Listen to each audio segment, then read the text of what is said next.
തന്നെ അപകടം എന്താണെന്ന് നിങ്ങളെ ബോധ്യപ്പെടുത്താൻ വേണ്ടിയിട്ടാണ്.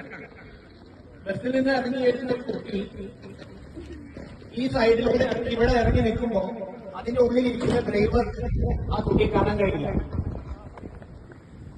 അതിനുശേഷം ഈ കുട്ടി ഇവിടുന്ന് ഇങ്ങനെ വന്ന് ഈ ബസ്സിന്റെ മുന്നിലൂടെ കയറി ഇവിടെ എത്തി ഈ ഭാഗത്ത് നിന്ന് ക്രോസ് ചെയ്യുമ്പോഴും അവിടെ ഇരിക്കുന്ന ഡ്രൈവർക്ക് ഇതിനെ കാണാൻ പറ്റില്ല.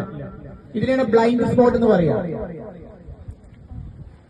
അപ്പോ ഇതുവഴി ഇങ്ങനെ പോകുന്ന കുട്ടീനെ ഒരു കാരണവശാൽ ആര് കാണുന്നില്ല? ഡ്രൈവർ കാണുന്നില്ല.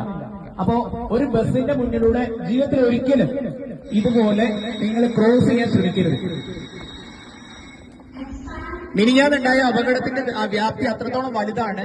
ഡ്രൈവർ കണ്ടില്ല, കുട്ടീനെ ബസ് ഇടിച്ചിടുകയും അതിന്റെ ഫ്രണ്ട് ടയർ കയറി ആ കുട്ടിയുടെ മുകളിൽ കൂടെ കയറി.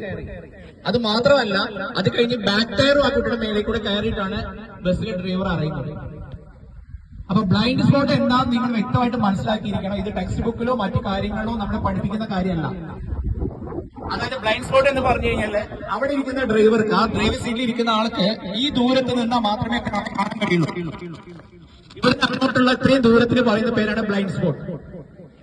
അപ്പോ ഏതെങ്കിലും കാലത്ത് ഏതെങ്കിലും സമയത്ത് ഇതുപോലെ ഒരു ബസ് നിർത്തിയിട്ടിട്ട് അതിന്റെ സൈഡിൽ ഇറങ്ങിയിട്ടുണ്ടെങ്കിൽ ആ ബസ് പോയ ശേഷം മാത്രം ഇടത്തോട്ടും വലത്തോട്ടും നോക്കിയ ശേഷം മാത്രമേ നമ്മൾ റോഡ് ക്രോസ് ചെയ്യാൻ പാടുള്ളൂ.